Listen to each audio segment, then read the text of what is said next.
Hey, what's up? It's Justin, and welcome to the Pit Stop. Happy February, everyone. And you know what that means? NASCAR is coming back and is now just weeks away. But last weekend, I got the racing season kicked off with the 24 hours of Daytona. Woke up at 2 a.m. on Saturday and made an 8-hour drive down to Daytona Beach. Made the pilgrimage down, and man, that was a tough drive that morning because I basically didn't get on the road until 3 o'clock. And I drove through North Carolina and South Carolina in the dark. And I was hurt. I was wanting to pull over and go to sleep so bad. I had to stop into one of those rest areas along 95 and just throw water on my face because I was like, man, this is rough. But once I got to Georgia, the great state of Georgia, the sun came up, and once the sun came up, I was good to go. But you know, the drive really wasn't all that bad. It actually went by relatively quick. I left here Raleigh about 3 o'clock in the morning, and I think I got parked about 11 o'clock that afternoon in Daytona, so you know, it wasn't as bad. But man, that was quite the experience. And I told you before on previous shows that I did no research on this race, and I had no idea what to expect when I got down there, or even how was the best way to do this, you know. But I really wanted to go. And so I went. I mean, you know, I wanted to go and I went. And I was amazed by the size of that track. That is the biggest track I've ever seen in my life. Because the biggest track I've ever watched a race on up until this past weekend was Charlotte. My gosh, Daytona is big.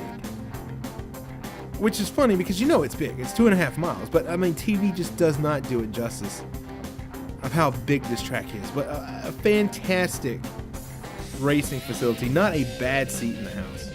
And I know this because I basically sat everywhere during this race, because there's no assigned seating for the Daytona 24 hours. You know, you buy your wristband and you have the run of the place, essentially. So I'd sit in one spot for about 2 hours, and then I'd be like, I wonder what, you know, it's like to watch the race from over there. And I'd get up and I'd go over there and I'd watch the race for another 2 hours, and then I'd be like, and I wonder what it's like to watch the race from down there. And I had 24 hours to fill my time, so I pretty much watched that race from everywhere that I could. But I think my favorite place to watch the race from was the entrance of turn 1. Right there coming out of pit road. That was a good place to watch the race. And if you get up high enough, you could see all the way around the track. So I pretty much stayed up towards the top and watched the race from there. There was some good sights from that area. But I had pit passes as well, and I was able to go down and meet a bunch of the drivers and the teams, which was a ton of fun.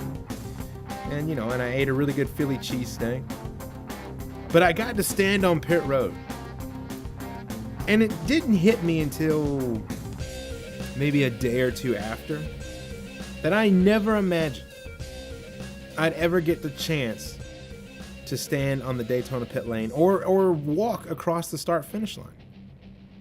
I mean, I've watched races at Daytona since I was a kid on television, and it never dawned on me that I'd ever get to do any of that. So that was cool. But the race was good. One of the biggest star-studded fields ever for the event. And got to see some of the world's best race car drivers do what they do best. but oh my gosh, that was a long night. And I sat in the stadium, I'd say until about midnight. And then I decided to go back to my car and try to get a few hours of sleep, because I did get real tired. You know, sat in the back, tried to get some sleep back there in the back seat. And that didn't work, because I am really picky about where I sleep. It's really hard for me to get to sleep. I struggle with it, and the conditions have to be just right. And I just wasn't getting any sleep in the back of my car. And two, you can hear the dang race from the car. I mean, the cars are that loud. I mean, obviously, you can hear the race. So I wasn't getting any sleep. No sleep for me. So I went back into the stadium, and I found these Bud Light lounge chairs, plopped down in one of those, which was situated right in front of a TV. And the TV was showing the race from the IMSA.com. And I remember looking at the screen, seeing that there was like 10 hours to go. And then I don't remember quite what happened after that, but I remember the next thing was waking up and seeing that there was like 8 hours to go. So apparently I got a nap in there somewhere. Just plopped down in front of the Bud Light chairs. I'm not even sure what it looked like, but there was no one around. I mean, I'm telling you what, they had a fireworks show at like 11. And then that track, the staff basically goes home and they leave you there. Your wristband gets you in and out of the gate. I mean, and there was no one around. I was sitting in these Bud Light chairs by myself, and I just went to sleep. But one of the best sights I think I've ever experienced during a race was the sunrise. That was awesome. Watching the sunrise over Daytona and sitting in the stands with the cars going, that was just way too cool. Seeing that sun come up over the backstretch. That was neat. That's something I'll remember. And I just never imagined I'd ever spend the night in the Daytona grandstands. Never thought out all the places I'd spend the night that'd be one of them. But to the results, it would be Mustang Sampling Racing picking up the win in the number 5, setting a new all-time race record of 2,876 miles completed. That is a long ways. In one day, they traveled 2,876 miles. Joao Barbosa, Felipe Albuquerque, and Christian Fittipaldi were the drivers that would take the win. And they dominated the last half of the race.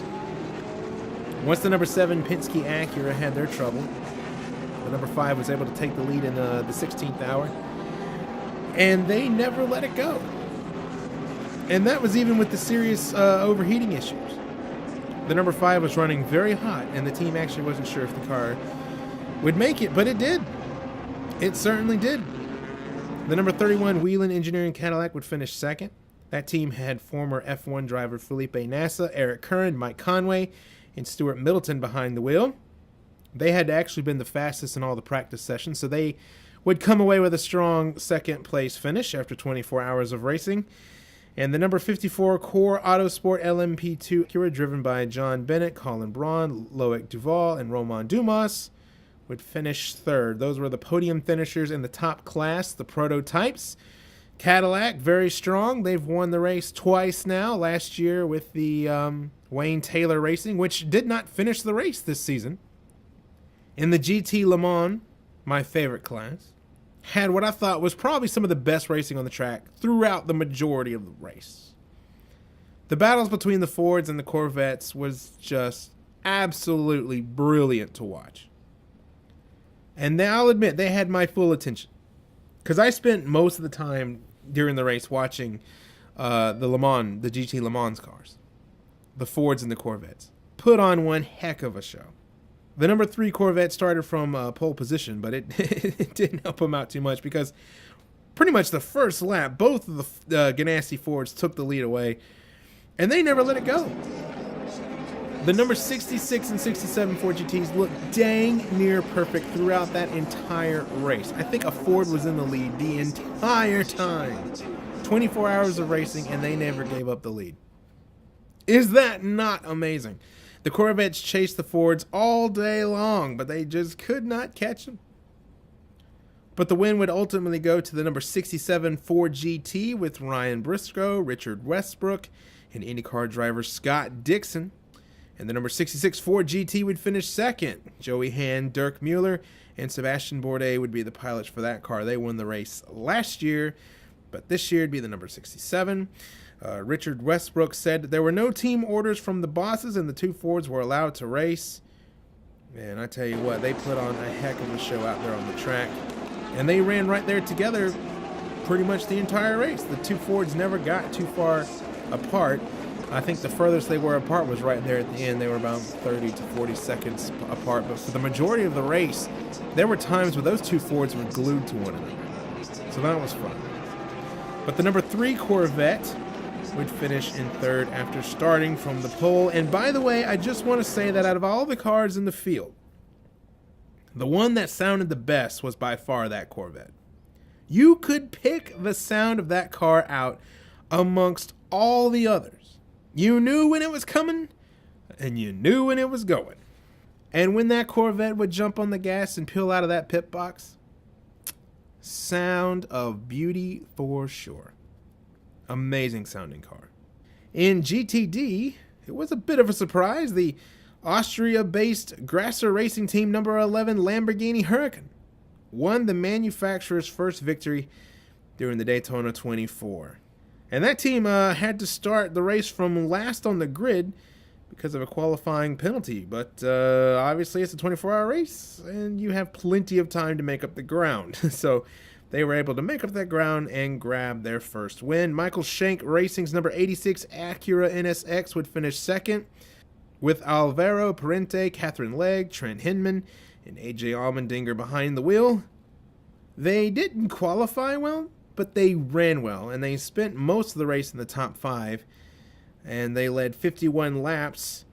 And Catherine Legg drove really well, making up a lot of positions in her first stint and getting that car into the top 5. But Lamborghini was strong, man. They made up 2 out of the 3 positions on the podium.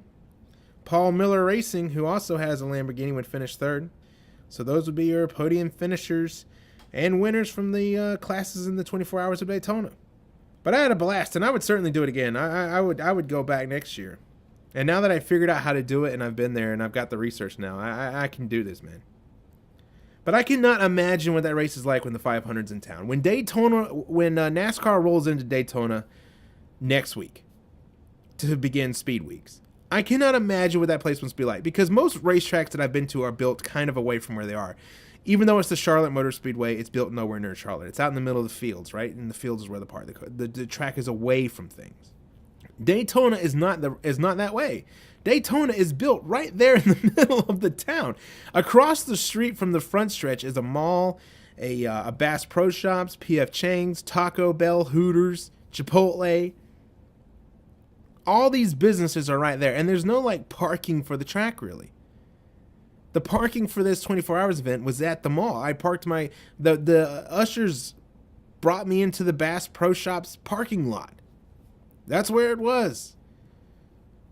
I cannot imagine what that place must be like when the Daytona 500 is in town. It must be pandemonium, mass mayhem, cats and dogs living together. Must be crazy. But I said it a few weeks ago, and it looks like I was right. And that doesn't happen often, but it does happen. And I said that you could expect Fernando Alonso to compete in the 24 Hours of Le Mans. Well, it's happening. I knew it. Alonso is still going to focus on Formula One with McLaren, but he said that he's never been shy about trying to win that triple crown in motorsports, the Monaco Grand Prix, the Indy 500, and the 24 Hours of Le Mans. So, he's going to do it. And I had a feeling he would. I had a feeling if he had a good time at Daytona, running in the 24 Hours of Daytona, that only made sense for him to go and do that. And he's going to do it. And not only will Alonso compete in the 24 Hours of Le Mans, he's going to compete in every race during the Super Season. The World Endurance Championship this year is going to last 2 years. The championship will be decided in 2019. And he's going to compete in every race that does not fall, of course, on a Formula One weekend. His first race will be at Spa-Francorchamps. He'll compete in every race that does not conflict with his F1 duties. That means he will not be at Fuji because, that race falls on the American Grand Prix. So he'll be here in Texas. But what do you think? I mean, do you think Alonso can finally get that triple crown? That's a tall order, man. That's a tall order. But that would pretty much solidify Fernando Alonso as probably one of the greatest race car drivers in the world. Mike McAteer of NRN shared this with me on our Facebook page. And this is pretty good. Basically, someone went in and swapped the hairdos of some of the NASCAR drivers. And I've got a few of my favorites here to show you. So check some of these out.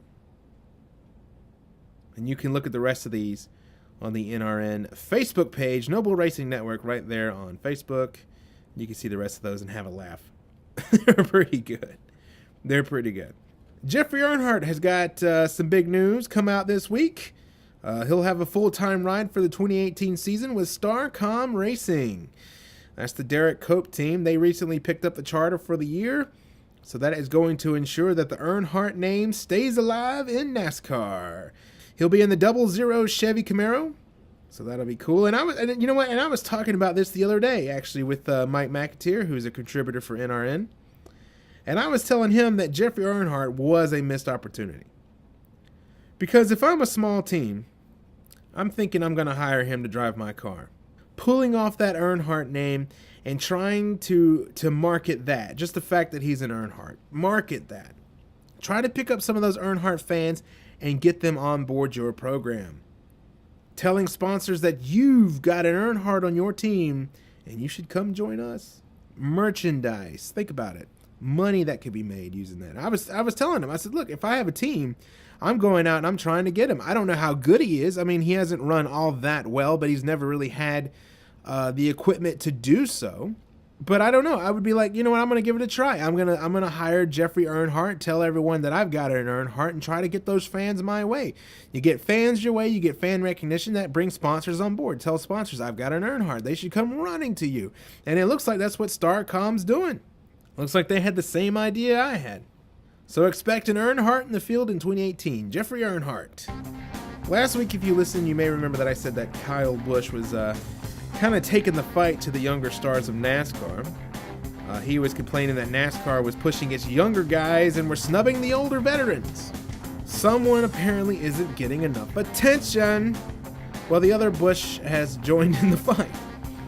Kurt Busch, Kyle's older brother and 2004 NASCAR champion, came to the defense of his brother and tried to clarify Lil Busch's comments by saying that what he meant was,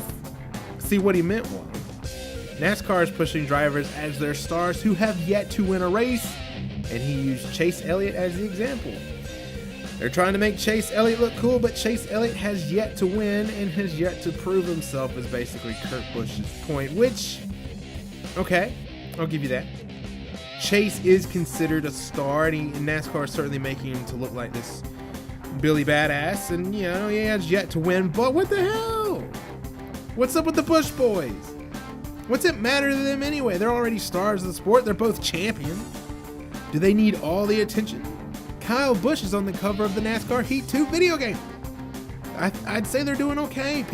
There are Kurt Busch and Kyle Busch fans. I mean, how many more fans are they going to acquire? People know who they are already.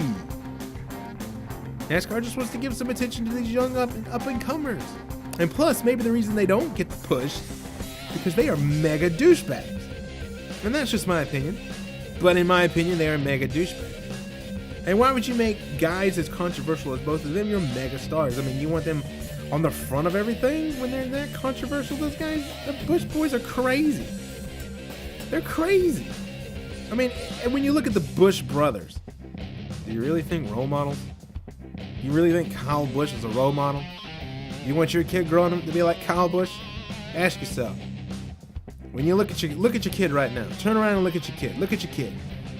Look at that sucker. Do you want him to grow up to be like Kyle Busch? I don't think so. Forget about it. But Kevin Harvick basically said that Kyle Busch was just doing childish whining. I tell you what, I've never been a Kevin Harvick fan, but I've been agreeing with him more and more these days. I might have to rethink that. Maybe I do like Kevin Harvick. I don't know. I don't know. But hey, that's going to do it for me here on the Pit Stop. Next week, I'll be back with some more racing news. And next week, I think, is the Clash. So Speed Weeks is going to be getting started here pretty soon. So that'll be fun. Then tell you what, the NASCAR season is coming. It's coming. The Daytona 500 is just weeks away.